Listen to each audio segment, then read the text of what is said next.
And we welcome you back to In Focus. And joining us now with news about the continuing efforts to combat HIV/AIDS is our In Focus in-house health correspondent, Lino Madu. Again, welcome. Well, it's great to be here. As you said, we have some recent developments in HIV/AIDS. Some HIV experts in Gambia say President Yahya Jammeh's traditional herbal treatment for HIV has had an anticipated side effect.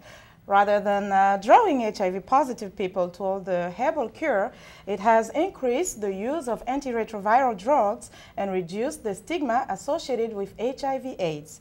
They say individuals who switched to the president's herbal treatment returned to antiretrovirals.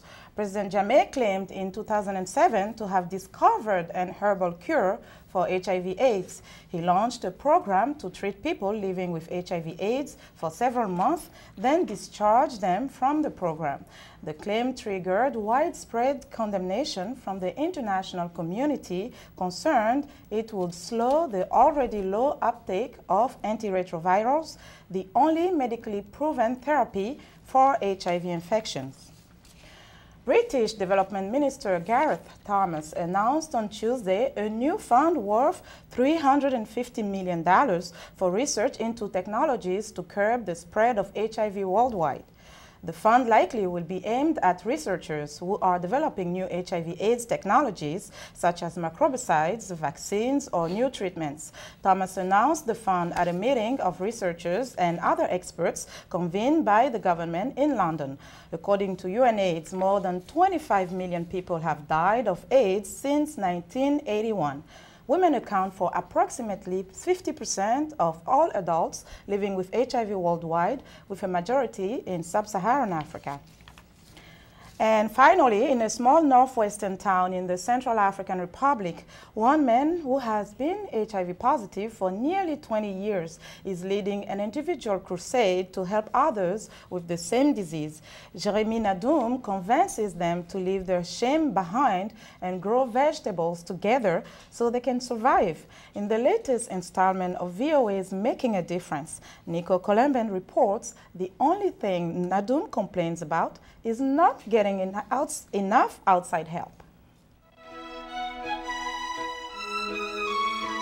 Jeremy Nadoum, African HIV activist. Making a difference in your world.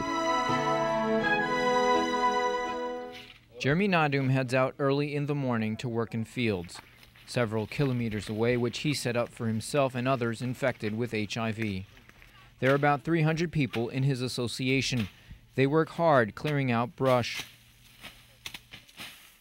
Nadoum leads by example.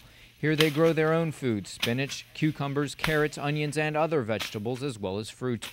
Nadoum says if he does not come to the fields, the other members of his group will find excuses not to work. They will say they are tired or that the antiretroviral drugs they are taking make them sick. If you don't encourage them, this does not work well. If I encourage them, they feel happy, less isolated, and then they feel like working and living again. The food they grow is their livelihood. Facing high prices and difficulty in getting jobs because of their HIV status, they cannot afford much else. This will be Nadoum's only meal of the day.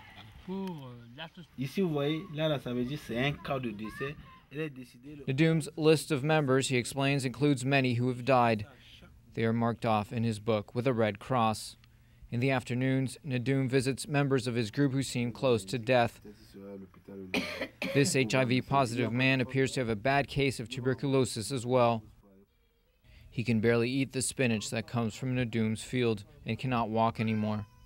Nadoum says his own HIV infection came from unprotected sex as a young man when he played soccer in tournaments in the capital Bangui.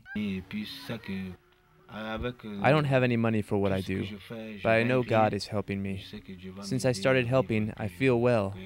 I don't have money, but I sleep well. The Global Fund helps in Bosangoa with HIV testing and distributing antiretroviral drugs. But Nadoum says the Global Fund should hire him rather than outsiders who know very little of the reality here and who rarely visit such out-of-the-way places where the needs are so great. I'm Nico Columbans for VOA's Making a Difference in Bosangoa, Central African Republic. Of course, thanks to Nico Columban, but also thanks very much to Lenore You Madu bet. for that update.